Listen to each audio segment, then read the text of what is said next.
Hello everybody and welcome back to the second shelf and to finally another tops and flops video. I haven't done one of those in quite a while for various reasons, and this one is not even the June tops and flops, but it's the mid-year tops and flops, and everybody is now looking back at the first half of the year, and I want to do that too. But the mid-year freakout book tag doesn't work for me. At least not all of it, because there are a couple of questions that I'm just not, I don't have fictional crushes and stuff like that. So I always adapt it. I take the questions that I like, I add some of those, and it's kind of an extension of the tops and flops. So yeah. I don't know why I'm explaining this all to you. You know how it works. So I have identified or adapted 10 questions. And the first one is the biggest surprise. So the book that surprised me the most. And that was without a doubt These Ghosts Are Family by Macy Card. It's a debut novel and it was published in 2020. And I read it in February, and it was also included in my February tops and flops back when I really did them regularly every month.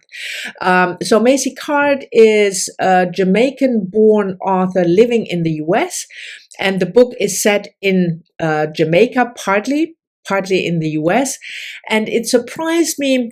I read it not for Caribathon, but I think I first heard of it from Karen from Run Right Reads. And I wanted to read more Caribbean books this year. As you know, one of my projects is to read books from the Caribbean and from Iran.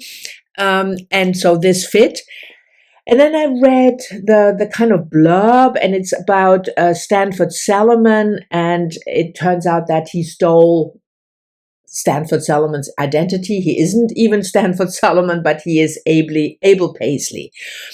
And that sounded interesting enough, but the book is so much more than that. It's not the history only of a guy who decided to change or steal someone's identity, but the family history, the way people deal with immigrant life, with certain immigrant backgrounds. It's really a sprawl. I mean, I hate that word if I read it in a review, the sprawling history, but it is.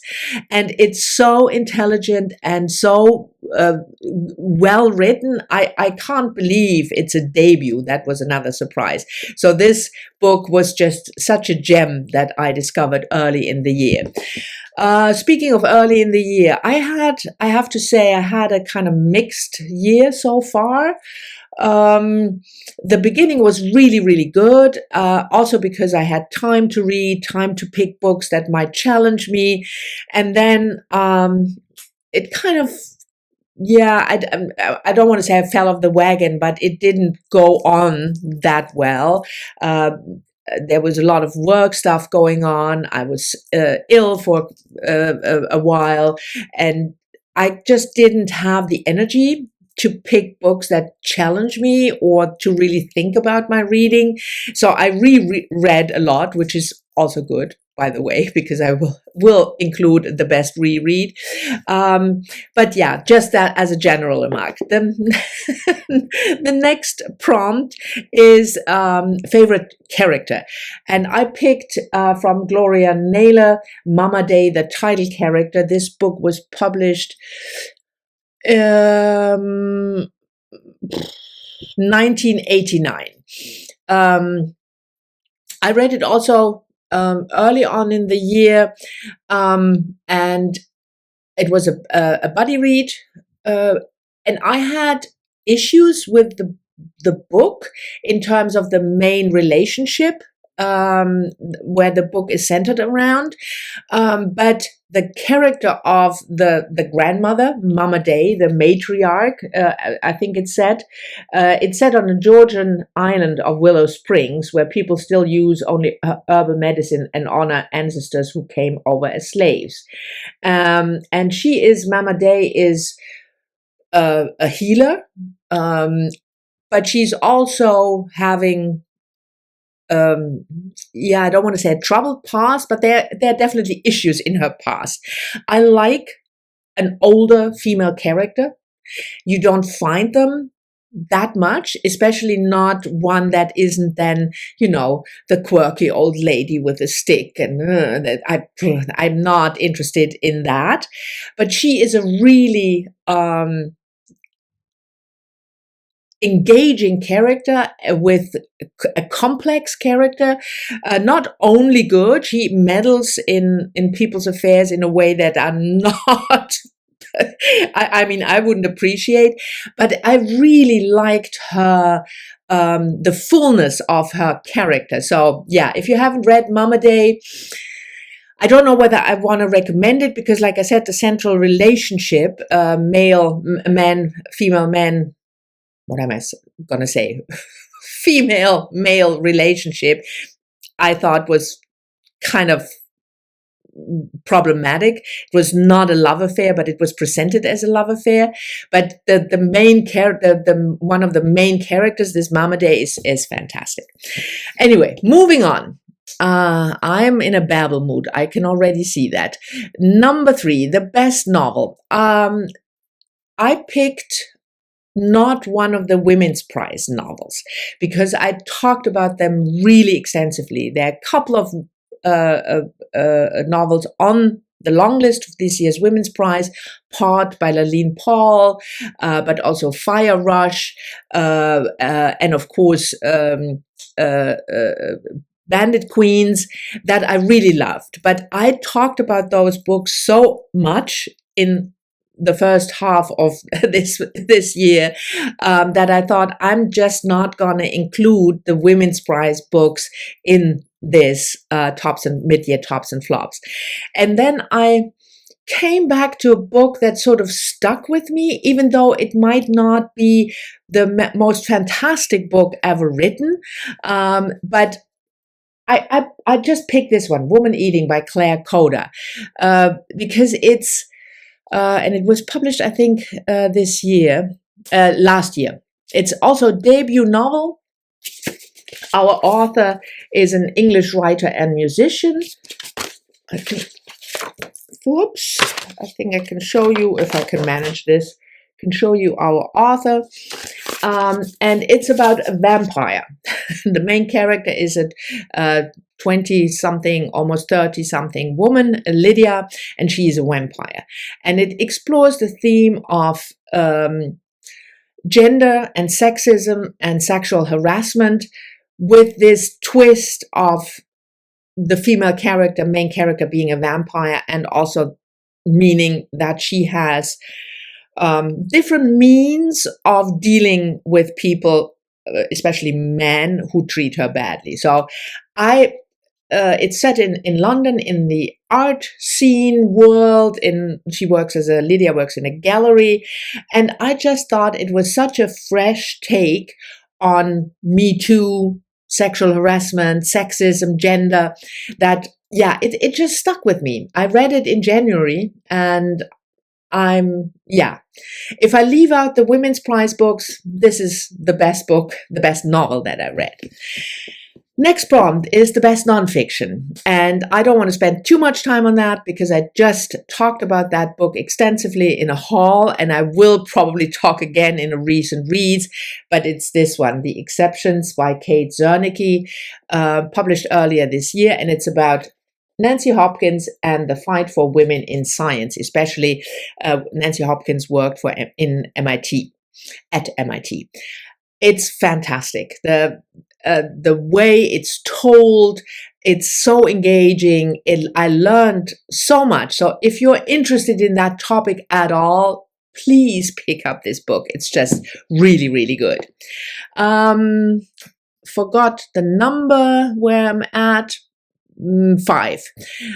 Best reread. I wanted to include the best reread because I reread so much, like I told you before, and I think for me, the best reread was this one, Karen Joy Fowler. We are all completely besides ourselves, and I read this with Heidi. It was not a reread for her, but for me, and it's about a very special family. As a child, Rosemary never stopped talking, so why now that she's a young woman doesn't she talk very much at all? And then there is the sister Fern, and we will learn in the course of through the course of the book what happened with Fern and why Rosemary doesn't talk anymore.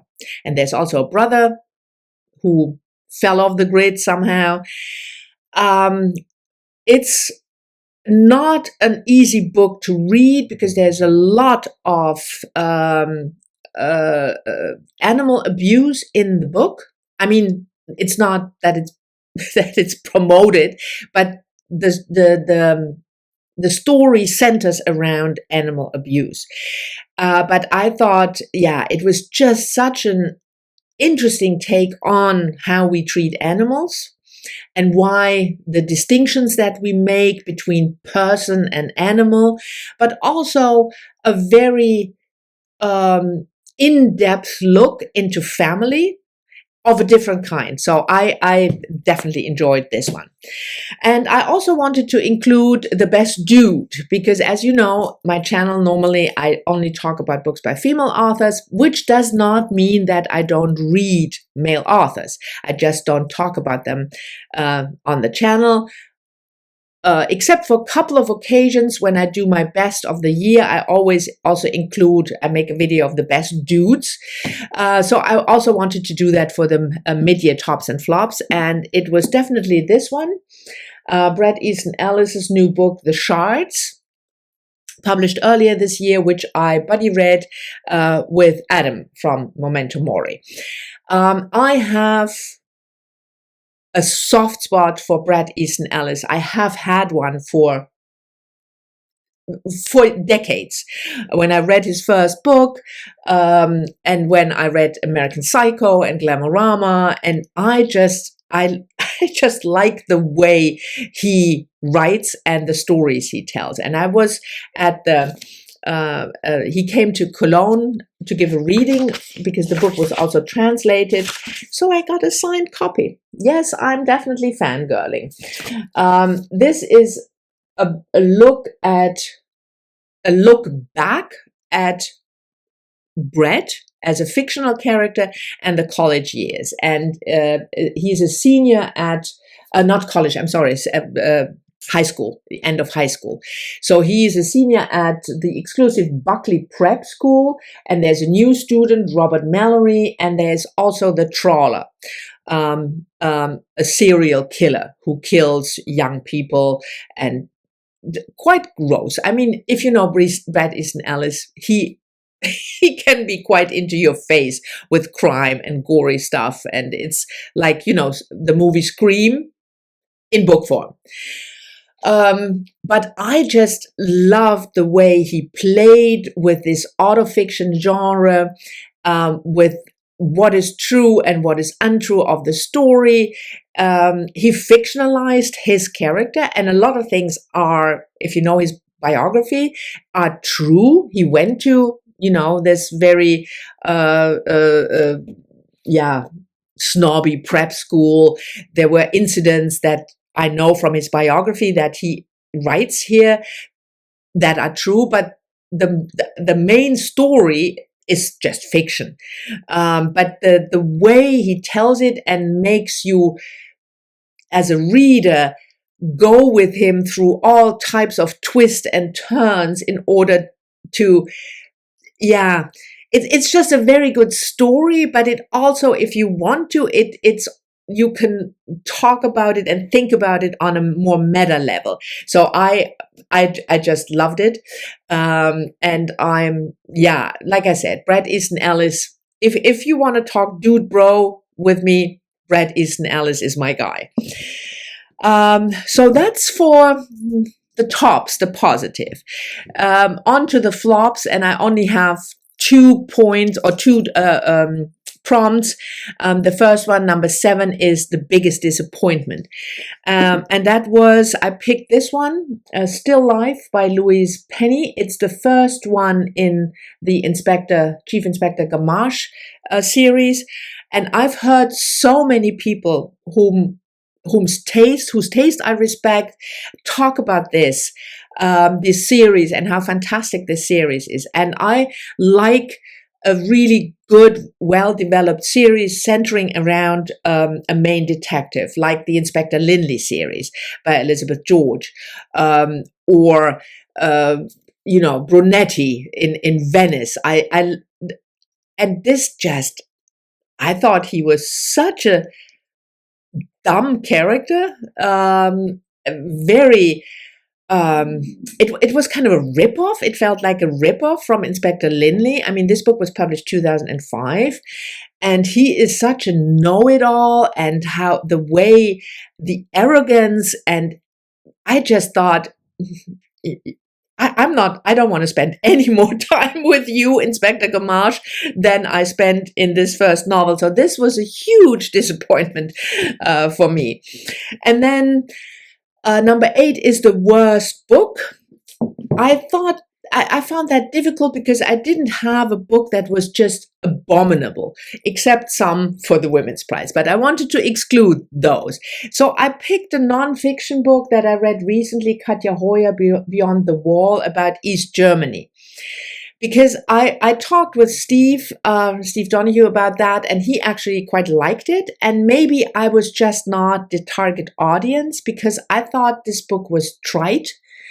The constant anecdotes about people that, regular people, and then Anna Jacobs woke up and she was supposed to go to the parade, and I just don't care about that. I felt the information was very thin that she gave, but it was spread out over a really, really, really long time. It's like more than 400 pages. Yeah. When I look back, and I exclude the Women's Prize books because there were a couple that I really disliked, then this was probably the worst book that I read in the first half of the year, unfortunately. And then there are 2 more prompts looking out to the future. And the first one is a new release that you haven't read yet but want to. And that wasn't difficult because I'm just started to read this. Annalee Newitt's The Terraformers. I'm reading this with Heidi. We just started this week, so I know that I'm going to read it in the second half of the year. It's a sci-fi book about more like 3 novellas. That's what Daisy from Daisy Ex Machina told me, because she recommended this book to me. Far, far in the future, where planets are terraformed, and we meet species that are not human but are partly person, or maybe they are a robot partly. It's really interesting, and I liked Annalee Newitt's first sci-fi, Autonomous. So yeah, but it's kind of a cheat because I already know that I picked this up. And then the last prompt is a new release that you're looking, most anticipated releases for the second half of the year. And I could have made, a list of 20 books or something. But there is one that stands out for me, and that is Emily Wilson's new translation of the Iliad. I loved her translation of the Odyssey. I thought it was brilliant and different and engaging. It was the first time that I loved this book, and I reread it multiple times since then. So when I heard that she was now working on another big Homer epic, the Iliad, and it comes out in September. So if you haven't read the Odyssey translated by Emily Wilson, please do. And I'm absolutely looking forward to September when the Iliad comes out. Anyway, these were my version of the mid-year Freakout Book Tag. Thank you very much for watching. I hope you've enjoyed it. As always, please leave a comment if you're so inclined, and I'll talk to you all in the next one.